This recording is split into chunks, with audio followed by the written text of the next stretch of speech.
Olá, minha gente, com alegria que retorno este ano de 2021 para o nosso primeiro estudo do Evangelho segundo o Espiritismo. É de muita alegria porque vocês sabem que através do Evangelho, através do aprendizado da vida de nosso Senhor Jesus Cristo, nós vamos cada vez mais nos elevando espiritualmente para que a nossa caminhada seja sempre abençoada pelo Senhor. E nesse instante, eu peço humildemente a presença dEle por meio de seus mensageiros da espiritualidade superior para encher esta sala da grandiosa luz, a luz que vem da fonte eterna, que é Jesus. E essa mesma fonte de luz tem absoluta certeza que já está iluminando a sala aonde vocês estão assistindo esse vídeo. Com muita fé, vocês vão perceber o calor, a suavidade da presença dessa luz. Luz que há de iluminar o nosso interior, especialmente a nossa mente, para tirar todas as impurezas e percebermos a sua mensagem. A mensagem que você tem para cada um de nós. E eu só tenho que agradecer ao Mestre Jesus, que já está aqui presente por meio da sua espiritualidade. E assim vamos iniciar o estudo de hoje, que é segundo o Evangelho do Espiritismo, que está no capítulo 23, que diz moral estranha. Este é o nome do título de hoje. Diz o seguinte, vou ler um resumo para que vocês tenham uma ideia exata do Evangelho que serviu de base a esse estudo. Diz o seguinte, se alguém vem a mim e não aborrece seu pai e sua mãe e filhos e seus irmãos e ainda a sua mesma vida, não pode ser meu discípulo. O que ama o pai ou a mãe mais do que a mim, não é digno de mim. O que ama o filho ou a filha mais do que a mim, não é digno de mim. Há outras publicações com a mesma tradução, que nós acabamos de citar agora, que é esse tema, não aborrece seu pai e sua mãe. Posso citar as que eu conheço, que são a Bíblia Pentecostal, Bíblia da Sociedade Bíblica do Brasil, da Imprensa Bíblica Brasileira e Bíblia da Esperança. Uma tradução diferente dessas que nós citamos, ainda temos a conhecida Bíblia Pastoral, muito utilizada pelos católicos romanos, que diz: quem não dá preferência mais a mim que ao meu pai, a mãe, não é digno de mim. A tradicional Bíblia de Jerusalém, que aliás vi um exemplar desse na livraria da Sociedade, está me faltando agora, é o Centro Espírita do Estado de São Paulo, exato, fica lá na Zé Paulina, não, na Maria Antônia. E essa Bíblia traduziu de forma muito mais chocante, que diz: Se alguém vem a mim e não odeia a seu pai e a sua mãe, mulher e filhos, não pode ser meu seguidor. Esta tradução realmente é muito estranha para quem não está acostumado aos textos bíblicos. Pode até se perguntar, será que Jesus realmente disse dessa forma tão incoerente com o seu ensino, se ele foi a encarnação da perfeição, a luz que veio para iluminar nosso caminho, vivendo o amor incondicional? Talvez por ser tão impactante, o codificador escolheu essa tradução que deu origem ao título para o estudo de hoje. Mas antes, minha gente, de abordar o assunto de hoje, é interessante entender por que há tantas controvérsias na interpretação de algumas passagens do texto bíblico. Mas o fato que essas divergências tiveram início lá nos tempos de Jesus. Elas começaram logo no início da divulgação do ensino de Jesus, um desentendimento entre os dois precursores da Igreja de Cristo que estava nascendo naquela época, entre apóstolos Pedro e Paulo de Tarso, por divergência de ordem teológica. E não parou mais. Essas divergências continuaram. E os sábios tradutores da época também nunca chegaram a um consenso. E até compreensível, minha gente, porque eles baseavam-se em vários papiros. Vocês sabem que são papiros? São aqueles pergaminhos que eram encontrados em diversos locais e que eles foram juntando, e a partir desses papiros e na tradição oral, que é conhecido vulgarmente de boca a boca, sabe-se também que cada pessoa, ao contar um fato, ela jamais consegue reproduzir da mesma forma que ouviu.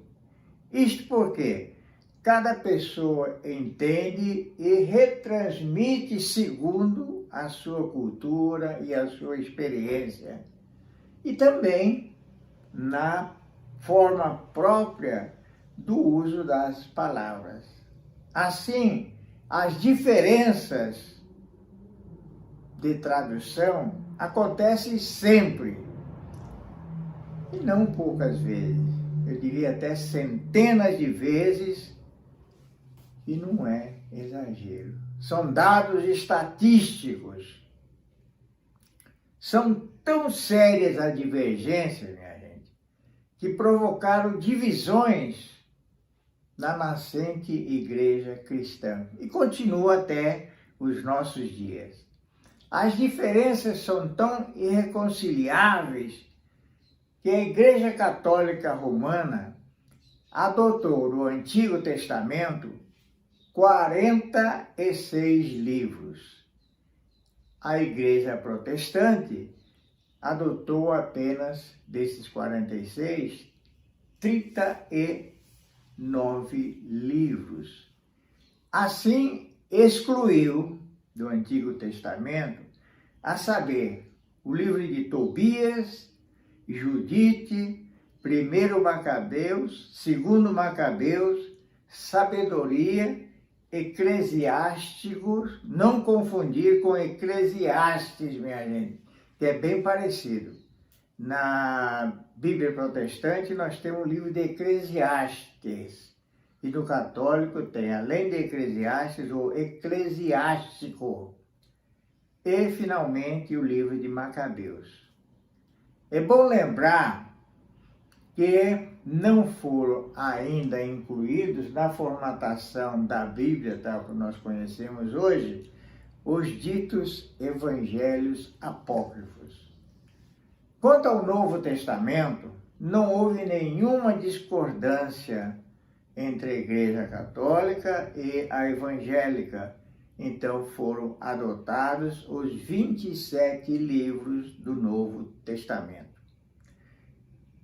Com todas essas dificuldades, há de se considerar ainda que a tradução de uma palavra de um idioma para outro também tem as suas dificuldades, porque nem sempre há palavras que possam ser traduzidas fielmente. Assim usa-se palavras equivalentes, que nem sempre traduz com fidelidade desejada. Vocês sabem disso. Não é sempre traduzido da forma desejada. Inclusive, há palavras que não existem traduções. Um exemplo que eu já vi diversas vezes, por exemplo, a palavra saudade na língua portuguesa, não há tradução em outro idioma. Considere-se também que no mesmo idioma, às vezes o sentido em um outro país é completamente diferente. Por exemplo, a palavra rapariga em Portugal é sinônimo de rapaz. Já no Brasil, com o português do Brasil, tem um sentido pejorativo, moça de má fama. Com essas simples explicações, minha gente, pode-se concluir que o texto bíblico não deve ser interpretado literalmente. Mas não se preocupe com isso, porque não vai alterar a autenticidade e a grandiosidade do conteúdo do texto sagrado. Porque essas divergências jamais conseguirão alterar a essência da mensagem salvadora. Sabem por quê, minha gente? Porque ela contém palavras inspiradas por Deus. Assim, elas são eternas. Por esse fato, Jesus, para fortalecer esse entendimento, ele deixou registrado no Evangelho de Mateus, capítulo 24, verso 25, que diz o seguinte, é um texto muito conhecido por todos nós. Os céus e a terra passarão, mas as minhas palavras jamais passarão. Para ninguém ter dúvida, já no período da implantação da nascente igreja de Nosso Senhor Jesus Cristo, que os apóstolos já estavam divulgando, inclusive fora do território da Palestina, está registrada ainda em 2 Timóteo, capítulo 3, verso 16, que diz o seguinte, toda a Escritura é inspirada por Deus e útil para o ensino, para a repreensão, para a correção e para a instrução na justiça, para que o homem de Deus seja apto e plenamente preparado para toda boa obra. Bastante ilustrativo, não é, minha gente? Fica bem claro que a Bíblia ninguém poderá macular a sua mensagem. Poderá haver, sim, interpretações diferentes em alguns trechos, mas a essência sagrada do texto sagrado, isso ninguém pode alterar. Portanto, é inquestionável que a Bíblia continuará sendo luz para iluminar o nosso caminho, porque ela é imutável. Podemos até duvidar de determinadas interpretações confusas. Mas não se preocupem, sabem por quê? São conclusões de biblicistas sábios, mas homens falíveis que jamais chegam a um consenso. E nós, povo simples de Deus, o que faremos diante dessa divergência? Para sermos dignos seguidores de Jesus. Eu entendo que é fácil, vocês vão compreender também. Como não poderia deixar de ser, Jesus sempre procurou facilitar tudo para o entendimento do seu povo. Inclusive, reduziu os 10 mandamentos em apenas 2. Todos conseguem decorar com facilidade. Está em Mateus 23:37, que diz: ame o Senhor, seu Deus, de toda a sua alma e de todo o seu entendimento. Este é o primeiro e o maior mandamento. O segundo é semelhante a ele. Ame o seu próximo como a si mesmo. Destes 2 mandamentos dependem toda a lei e os profetas. Aqui cabe uma explicação quando Jesus disse, ame o seu próximo. Esse é um fundamento que em outros estudos nós já comentamos muito. Preste atenção. Para que vocês possam amar o próximo, tal como ama a si mesmo, que é a vontade de Jesus, é preciso, antes de mais nada, você amar a si mesmo tal como você é, com todos os seus defeitos, com todos os seus problemas, porque se você não conseguir amar a si mesmo tal como você é, você jamais conseguirá amar o próximo. Isso é um fundamento que vocês jamais poderão esquecer. É uma tarefa que vocês vão ter que empenhar com muito esforço para aprender a amar a si mesmo. Caso contrário, vocês não vão conseguir amar o próximo. Perceberam como ficou mais fácil? Por quê? Quem ama, segundo o ensino de Jesus, não rouba, não mata, não odeia. Enfim, quem ama não desobedece os ordenamentos dos mandamentos de Deus. Gente, entendo que Jesus veio implantar o tempo do amor e o tempo do perdão. Basta ter fé e coragem para seguirmos enfrentando todos os obstáculos que surgirem à nossa frente, que serão muitos. Por quê? Porque nós estamos nesta terra de expiações e provações. Com essas breves explicações que eu julguei essenciais, nós já estamos em condições de entender com maior facilidade o tema moral estranha. Não sei se vocês perceberam, mas já disse anteriormente, que o codificador escolheu a tradução odiar pai e mãe para explicar o porquê do título moral estranha. Para nossa compreensão, vou ler a explicação contida na página 271 do Evangelho segundo o Espiritismo,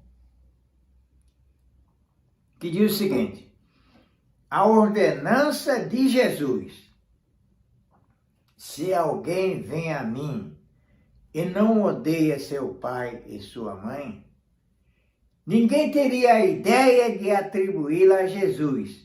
Seria, pois, inútil discuti-la ou tentar justificá-la.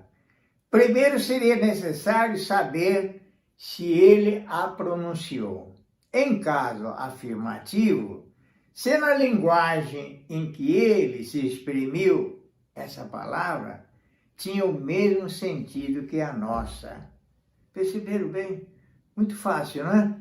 Então diz o codificador, a ordenança do Senhor, que ele mandou que o seguidor dele teria que odiar o pai, mãe, filhos e deixar todo mundo para seguir, não é? Não adianta tentar justificar. Não adianta tentar justificar. Porque seria necessário, em primeiro lugar, saber se realmente ele disse isso mesmo.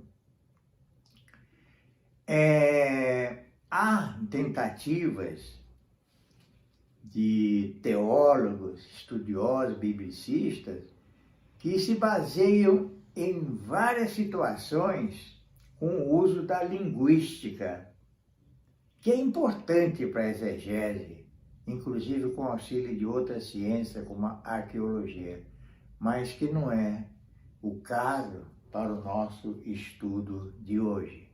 Deixe isso para os estudiosos, né, da teologia bíblica. Percebem? Está evidente para nós, né, que o mais importante no nosso dia a dia, como seguidores de Jesus, é viver na prática do amor, da caridade, e quanto a isso, não há nenhuma divergência, mesmo entre os biblicistas. Por que eu digo isso? Porque há muitas pessoas que dizem: eu não vou ler a Bíblia não, a Bíblia é difícil, eu não vou entender. Não, gente.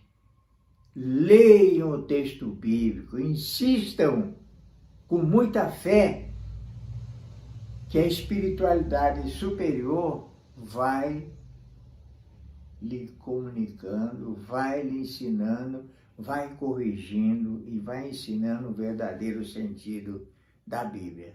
É preciso acreditar nisso.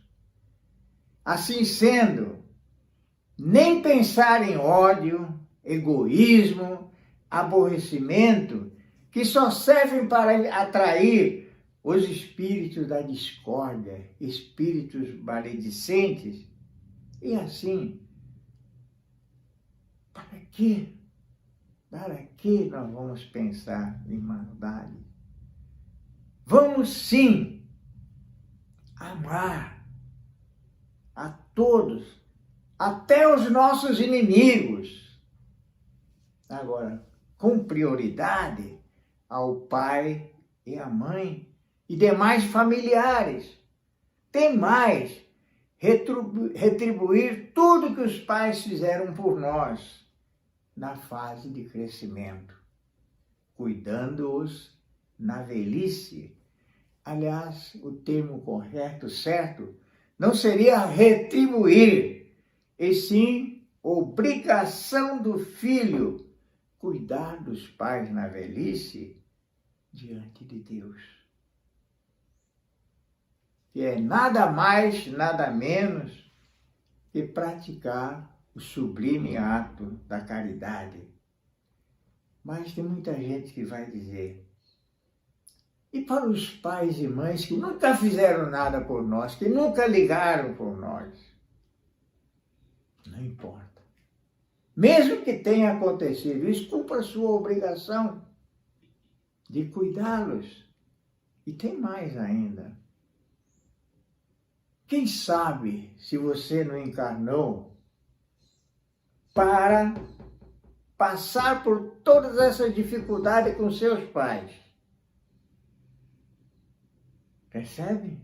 Pode até acontecer isso. Então é sua obrigação para o seu crescimento cuidá-los da melhor forma possível. É evidente que ao longo da vida em família acontecem vários aborrecimentos. Evidente que nós somos humanos, nós somos falhos, imperfeitos e que surgem por diversos motivos, inclusive por situações de vidas passadas, como já disse anteriormente. Porque pode nascer filhos com os pais para que através desses problemas cada um pague seus débitos de vidas anteriores. passar por isso, passar por essa provação com dignidade. Pode ser até por questões de fé. Por exemplo, uma família tradicional, católica ou protestante, dificilmente aceitará que o seu filho ou filha siga, por exemplo, o espiritismo. É um absurdo em pleno século XXI? Mas nós sabemos que isso acontece. Se não chegar a proibir, pelo menos não será bem visto. Isso acontece. Sem contar os terríveis desentendimentos por partilha de bens patrimoniais, que geram ódio e, em consequência, brigas intermináveis, até com separações entre filhos e pais e demais herdeiros, todos por cobiça e egoísmo, totalmente contrários à caridade. Evidente que nessas condições, as pessoas só podem estar dominadas pelas forças das tentações, que são insinuantes. Não facilitem, não dê trégua de espécie alguma, conforme o dito popular, para conhecer uma pessoa de poder. Então, essa possibilidade de poder já começa a atrair as forças das tentações.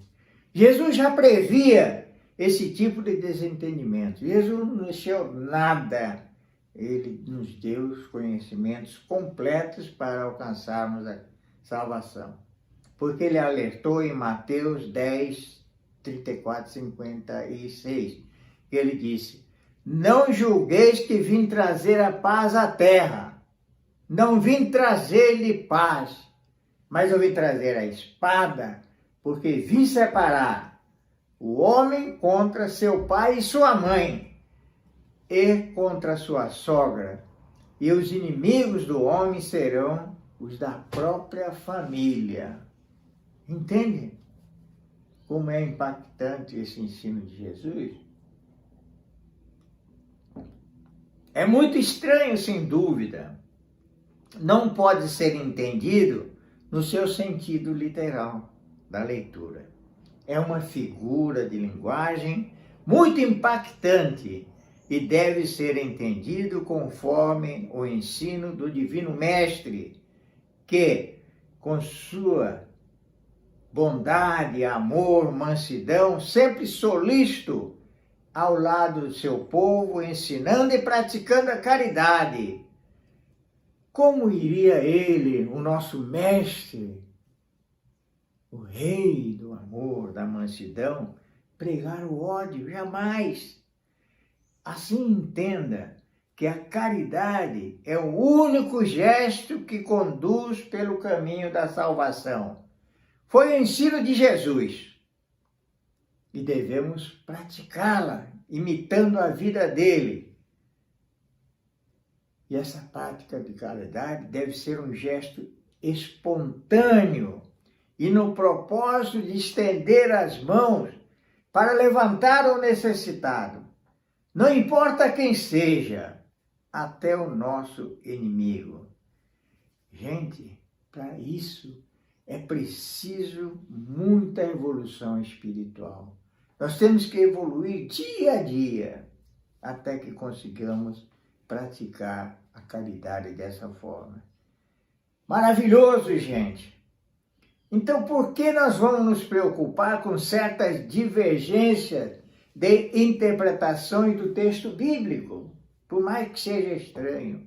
Deixe essas preocupações para os biblicistas, porque a nós, comum dos mortais, basta aceitar e viver o ensino de Jesus, que se resume numa condição: vivam com alegria, praticando a caridade, porque Jesus disse que as demais coisas serão acrescentadas. Mas lembre que essas demais coisas que serão acrescentadas não são coisas que tragam prejuízos para o seu desenvolvimento espiritual, mas fatos que sejam úteis para a evolução de cada um de nós. Para finalizar a compreensão do tema, hoje vou ler um texto também muito forte. Está em Lucas 12:49. Diz Jesus: eu vim trazer o fogo à terra, e quero eu, senão que ele se acenda. Coisa incrível, né? Eu vim trazer fogo, e eu quero que acenda logo essa labareda no meio de vocês. Impressionante, né, gente? Vim trazer fogo, e quero que acenda o mais rápido possível. Sim, era para incendiar, para queimar as iniquidades deste mundo, onde prevalece ainda, infelizmente, o egoísmo, a arrogância, a exploração. Sim, gente, e vocês vão me concordar comigo, era preciso queimá-los com o fogo purificador. Sim, era preciso o povo aceitar a sua mensagem e praticá-la em forma de caridade, que não é apenas para sentir paz pelo dever cumprido como seguidor de Cristo. Não basta isso.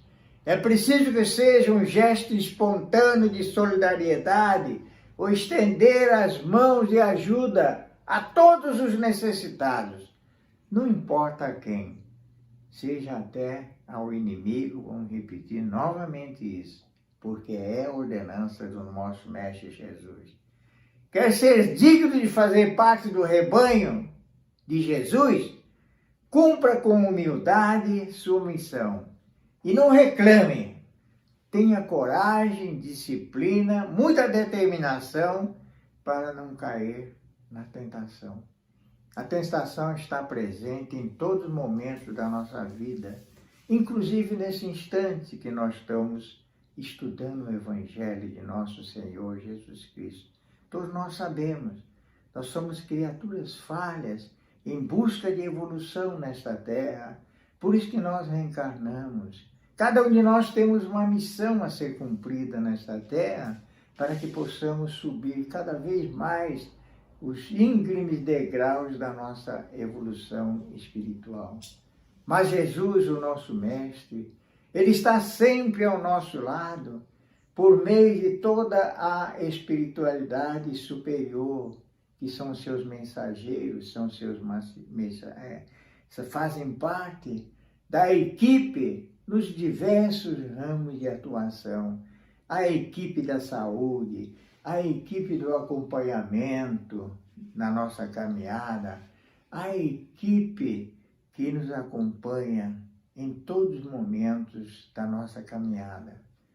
Mas, se nós fraquejarmos, se nós aceitarmos as vozes das tentações, eles se afastam. E aí nós ficamos à mercê das forças das tentações. E eles são fortes.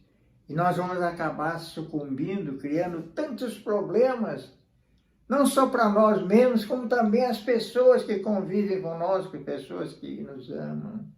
Por isso Jesus disse: ficai vigilantes, orando sempre com fé.